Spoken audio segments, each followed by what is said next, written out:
स्वागत है बच्चों आपका अपने YouTube चैनल प्रीपेज पर। आज की इस वीडियो में हम संवादहीन पाठ पढ़ने वाले हैं। संवादहीन शब्द का जो अर्थ है वो आपको समझ में आ रहा होगा। बता दूं? चलो बताता हूं। संवाद का मतलब बातचीत होता है और हीन का मतलब उसका ना होना, मतलब बातचीत ना होना। पूरे पाठ में अकेलेपन को बताया गया है, किस प्रकार से अकेलेपन किसी के जीवन में आने पर उसका जो जीवन है वह घर के खंडहर जैसे बन जाने होता है। जैसे एक खूबसूरत महल खंडहर बन जाए, ठीक वैसे ही किसी व्यक्ति के जीवन में अकेलेपन का होना उसके जीवन के खंडहर होने जैसा है। ठीक, आइए बिना देरी के ही क्लास को शुरू करते हैं। ठीक, इस पाठ में एक दादी जी हैं जो शेखर जोशी हैं। उनके माध्यम से शेखर जोशी जी ने दादी जी के माध्यम से आज के समाज के सच्चाई को उजागर किया है। उन्होंने किस प्रकार से आज लोग शहरीकरण से प्रभावित होकर आधुनिकता के चलते बुजुर्गों को अकेले में ढकेलते चले जा रहे हैं, उनसे बातचीत करना पसंद नहीं करते हैं। इसी बात को बताने के लिए पूरा पाठ लिख दिया है। आइए एक एक करके सब जानेंगे। वीडियो के अंत तक आप बने रहेंगे तो आपको पाठ का संदेश और पाठ से जो तथ्यात्मक बातें हैं वह भी बताऊंगा। ठीक, इसीलिए बीच में छोड़कर मत जाइएगा।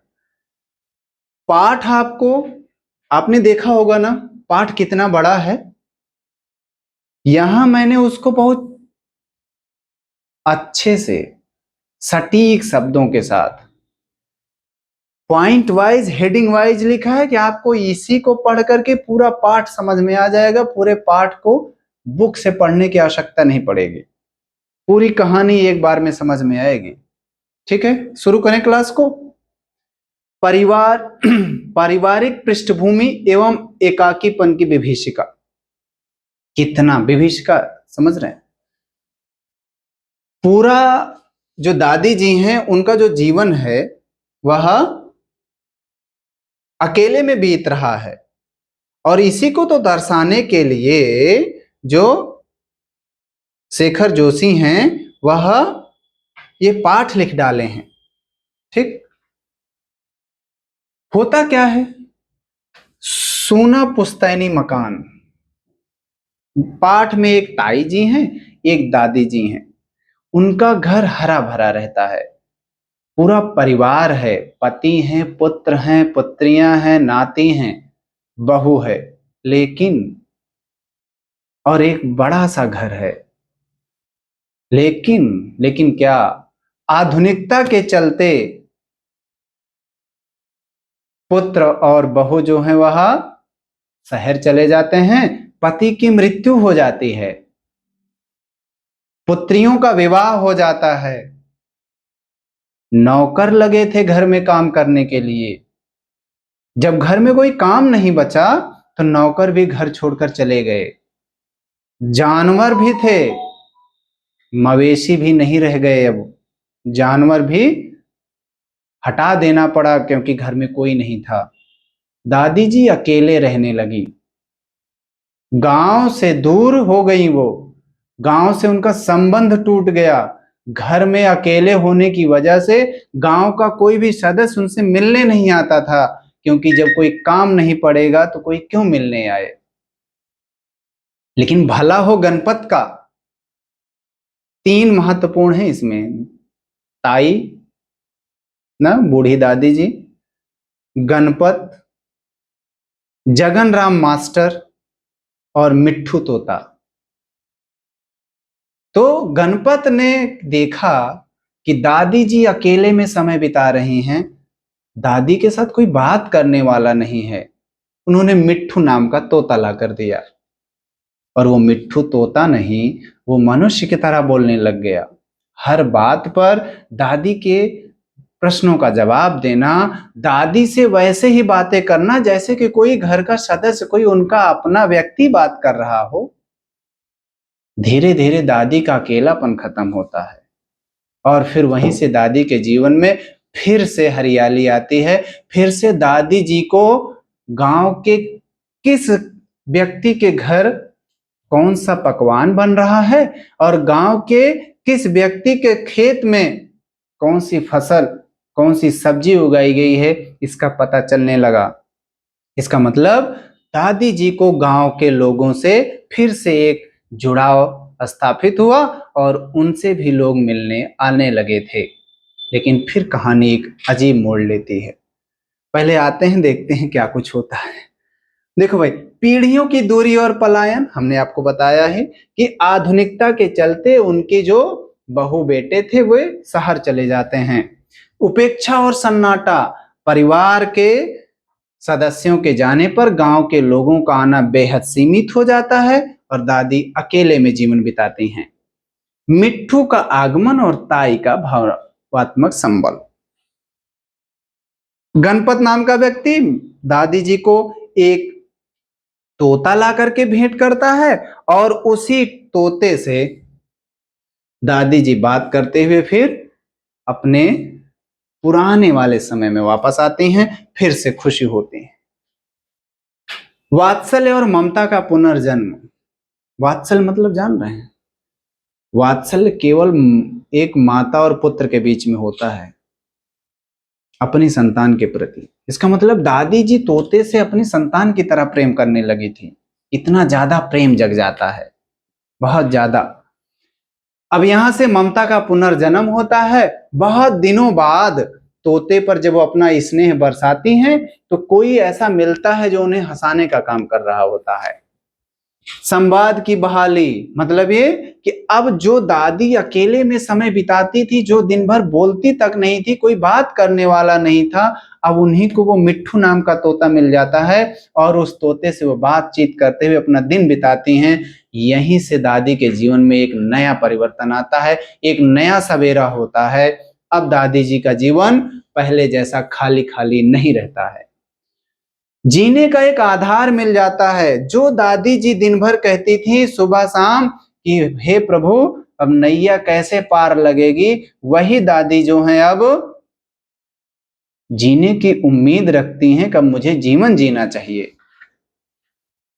तीर्थ यात्रा और जगन मास्टर को जिम्मेदारी, बस यहीं से उनके जीवन में एक नया मोड़ आता है और फिर से दादी जी उसी अंधकार में जाएंगी अभी, जहां से वो अभी अभी निकली हुई हैं। क्या होता है? तीर्थ यात्रा। गांव के सभी लोग गंगा नहाने जा रहे होते हैं, मेला लगा रहता है। दादी की भी इच्छा होती है कि दादी भी जाएं मेला और वो भी गंगा नहा करके आए, लेकिन उन्हें चिंता सताती है कि हमें हमारे पुत्र से भी ज्यादा बात करने वाला, हमें इतना प्रेम देने वाला हमारे मिट्ठू तोता की रखवाली कौन करेगा। मैं भला गंगा स्नान करने जाऊंगी तो तोता को कैसे साथ ले जाऊंगी, मिट्ठू को कौन संभालेगा। इसी बीच जो जगन मास्टर हैं उनकी पत्नी आती हैं और उनकी पत्नी आकर के कहती हैं कि काहे दादी आप चिंता करती हैं, जितने दिन आप यात्रा पर रहेंगी उतने दिन तक ये मिट्ठू मेरे पास छोड़ दीजिए, हम इसकी देखभाल करेंगे। आप जाइए, यात्रा करके आइए, गंगा स्नान करके आइए, हम आपके वापस आते ही मिट्ठू को वापस कर देंगे। तब तक की जिम्मेदारी मैं लेती हूं, मैं उसको पूरी सुरक्षा मुहैया कराऊंगी। मिट्ठू की चिंता अब दादी जी के दिमाग से निकलती है। दादी जी तैयारी करती हैं और वह देख रेख का भार जगन मास्टर की पत्नी मास्टराइन शब्द आता है, मास्टराइन जी को दे देती हैं और फिर चली जाती हैं। लेकिन अगला क्या होता है? जगन मास्टर का आदर्शवाद और मिट्ठू का उड़ जाना। जगन मास्टर ठहरे आदर्शवादी व्यक्ति। उनको लगता है कि जो तोते को हमने बंद करके रखा है ये अपराध है, किसी जीव को कैद करके रखना बहुत गलत बात है। लेकिन मिट्ठू पिंजरे में रहते हुए पिंजरे का आदी हो चुका था। मिट्ठू को अब बाहर जाने की कोई इच्छा नहीं होती थी। जगन मास्टर क्या करते हैं? जगन मास्टर उसको पिंजरे से बाहर निकालने के लिए पिंजरे का दरवाजा खोलते हैं, लेकिन वो उड़ता नहीं है। उसे बाहर निकालने के लिए वह दाने रखते हैं, अनाज रखते हैं, उसको खाने के लिए वो बाहर आता है, फिर अंदर चला जाता है। जगन मास्टर को बहुत पछतावा होता है कि मेरे घर में एक पाप हो रहा है, पता नहीं ये क्यों मिट्ठू को यहाँ लेकर आई। लेकिन धीरे धीरे जब जगन मास्टर उन मिट्ठू को प्रतिदिन पिंजरे से बाहर अनाज चुगवाते, अनाज चुनने के लिए रखते, मिट्ठू बाहर जाता, अनाज चुनता, फिर पिंजरे में आकर बैठ जाता, धीरे धीरे वह उड़ने लगा था। वो उड़ता और मकान में टहलता, चुंगता दाने को, फिर दाना चुगने के बाद फिर से पिंजरे में बैठ जाता। एक दिन जगन मास्टर कमरे की सफाई कर रहे थे, पिंजरा खोल दिए अनाज खाने के लिए। मिट्ठू अनाज चुगते चुगते खिड़की पर जाकर के बैठा और वहीं से वो बाहर जाने की जो है योजना बनाने लगा। मिट्ठू को जैसे ही मौका मिला खिड़की से बाहर उड़ गया, फिर मिट्ठू कभी वापस नहीं आया। जगन मास्टर बहुत पीछे पीछे गए, इस पेड़ से उस पेड़, उस पेड़ से उस पेड़, लेकिन अब मिट्ठू वापस नहीं आने वाला था, क्योंकि अब मिट्ठू खुले आसमान में उड़ना चाह रहा था। मिट्ठू उड़ चुका। जगन मास्टर को चिंता सताती है कि जब ताई जी वापस आएंगी तो उनको मिट्ठू वापस कैसे करेंगे। पाठ में एक शब्द आता है एवजी तोता, मतलब उसी के बदले दूसरा तोता लाकर रखते हैं, ठीक वैसे ही रंग का, ठीक वैसा ही उसी का क्लोन लाते हैं। उसको अब सिखाने के लिए जगन मास्टर खुद गीता का पाठ करते हैं, खुद उसे राम राम कहना सिखाते हैं, जो कि मिट्ठू करता था। अब जगन मास्टर के लाख प्रयास करने के बाद ये एवजी तोता, ये नया वाला तोता जगन मास्टर से कुछ नहीं बोलना सीखता है। जो मिट्ठू सीताराम सीताराम कह करके दादी को दिन भर बुलवाता था, उसकी जगह ये मिट्ठू वाला जो नया तोता आया है, वे कुछ नहीं बोलता है, कुछ नहीं बोलता ना, चुपचाप बैठा रहता है। जगन मास्टर परेशान हो गए। सिखाते सिखाते एक दिन दादी का आगमन हो जाता है, ताई जी वापस आती हैं। ये सब बातें जो मैंने बताया, दुर्घटना हुई, पिंजरा खोल देते हैं, भय और अपराध बोध, ये सब जो हमने आपको बताया वो सब यहाँ लिखा है। ठीक, ताई की वापसी और मूक त्रासदी। जब ताई वापस आती हैं तो देखती हैं और जोर से बुलाती हैं मिट्ठू सीताराम, लेकिन वो मिट्ठू अब मिट्ठू नहीं रहा। अब ये तो दूसरा वाला मिट्ठू है, बोलना ही नहीं जानता है। मिट्ठू जवाब नहीं देता है। दादी को उम्मीद है कि फिर से मिट्ठू बोलेगा, बहुत बुलाती हैं, नहीं बोलता है मिट्ठू। यहीं से दादी के जीवन में फिर से वो मोड़ आ जाता है, फिर से वही पुरानी दुनिया शुरू हो जाती है। अब मिट्ठू बाहर उड़ चुका होता है और दादी का जीवन फिर से अकेले में बीतने के लिए तैयार रहता है। फिर से दादी के जीवन में एक नई त्रासदी आती है और उनका जो संवादहीनता वाला समय था, संवादहीनता की जो पराकाष्ठा थे, फिर से आ जाती है। मतलब अब दादी फिर से वैसे ही अकेले जीवन बिताएंगी। अब कोई नहीं है दादी जी से बात करने वाला।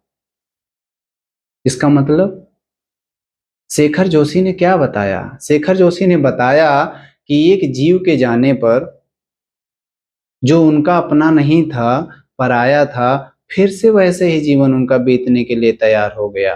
कैसे लोग बुजुर्गों को अकेले छोड़ देते हैं। अब चलते हैं कहानी क्या संदेश देती है उस पर। इसका जो केंद्रीय विषय है, सेंट्रल आइडिया जो आप इंग्लिश में पढ़ते हैं, वो क्या है? केंद्रीय विषय क्या है? आधुनिक समाज में वृद्धों का सामाजिक व पारिवारिक अलगाव, संवादहीनता और पीढ़ियों के बीच टूटता भावनात्मक सेतु। आप भी अपने दादा दादी जी के पास नहीं बैठते हैं, क्योंकि जैसे ही आप दादाजी के पास बैठते हैं कुछ ऐसी बात वो करते हैं, आपको चिड़चिड़ापन आता है, छोड़ के भाग जाते हैं उनको। मत भागा करिए, उनके साथ बैठिए, उनके साथ समय बिताइए। जितनी आपकी उम्र है उसका 3 गुना अनुभव उनके पास है, 4 गुना, और आपको वो अच्छी बातें बताएंगे। कभी आप उनसे पूछिए तो आपको अच्छा अनुभव मिलेगा, उनसे बढ़िया अनुभव कोई नहीं बताएगा। और भविष्य में ध्यान रखिएगा कि किसी भी अपने बुजुर्ग सदस्य से दूरी मत बनाइएगा।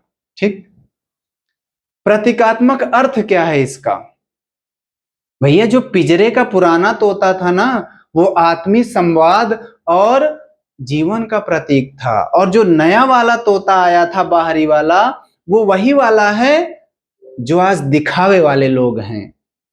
पुराना वाला जो मिट्ठू तोता था वह प्रतीकार्थक रूप में आया था, वह ठीक उसी प्रकार है जो हमारे अपने होते हैं, जो हमसे बहुत जुड़े होते हैं, जो हमें दिखावे के लिए हमारे पास नहीं होते, जो हमारे साथ दिखावे की जिंदगी नहीं जीते हैं। और नया वाला तोता वही है जो दिखता तो ठीक वैसे ही है जैसे कि हमारा कोई अपना होता है, लेकिन वो व्यवहार उसका अपने जैसा नहीं होता है। वो केवल फॉर्मेलिटी वाला जीवन हमारे साथ व्यतीत करने आता है, काम पूरा होते ही चला जाता है। ठीक। कहानी का संदेश क्या है? रिश्ते या आत्मीयता केवल भौतिक उपस्थिति शरीर से नहीं चलती, बल्कि परस्पर संवाद, संवेदना और साझे एहसासों से जीवित रहती हैं। जब संवाद खत्म हो जाता है तो जीवन पूरी तरह संवादहीन हो जाता है। समझ में आया? ये कहानी का संदेश था। उम्मीद करते हैं कि यह आपको विश्लेषण समझ में आया होगा। एक बार मैं स्लाइड को फिर से फर्स्ट पेज की तरफ ले चलता हूं, लास्ट से फर्स्ट की तरफ, जिससे आप इसको नोट कर लें, स्क्रीनशॉट ले लें, आपको पढ़ने में सुविधा होगी। बहुत तेजी से भाई, चलो थोड़ा स्लो। ये फिर ये फिर ये फिर ये। ठीक। उम्मीद करता हूं ये विश्लेषण सच में समझ में आया होगा आपको। पढ़ते रहिए, इसको दोहराते रहिए, और यदि कोई बात ना समझ में आई हो तो जरूर बताइएगा। फिर से एक बार अनुरोध करूंगा कि यदि आपके घर में कोई बुजुर्ग सदस्य है तो उसके साथ समय अवश्य बिताइएगा, उनको अकेले में मत छोड़िएगा। ठीक। पढ़ते रहिए, दोहराते रहिए, अपनी पढ़ाई को मजबूत करते रहिए, और ऐसे ही प्रिपेज के साथ बने रहिए, जिससे कि आपको ये ऐसा ही कंटेंट मिलता रहे। ठीक। मिलते हैं आपसे अगले वीडियो में, तब तक के लिए आपको धन्यवाद।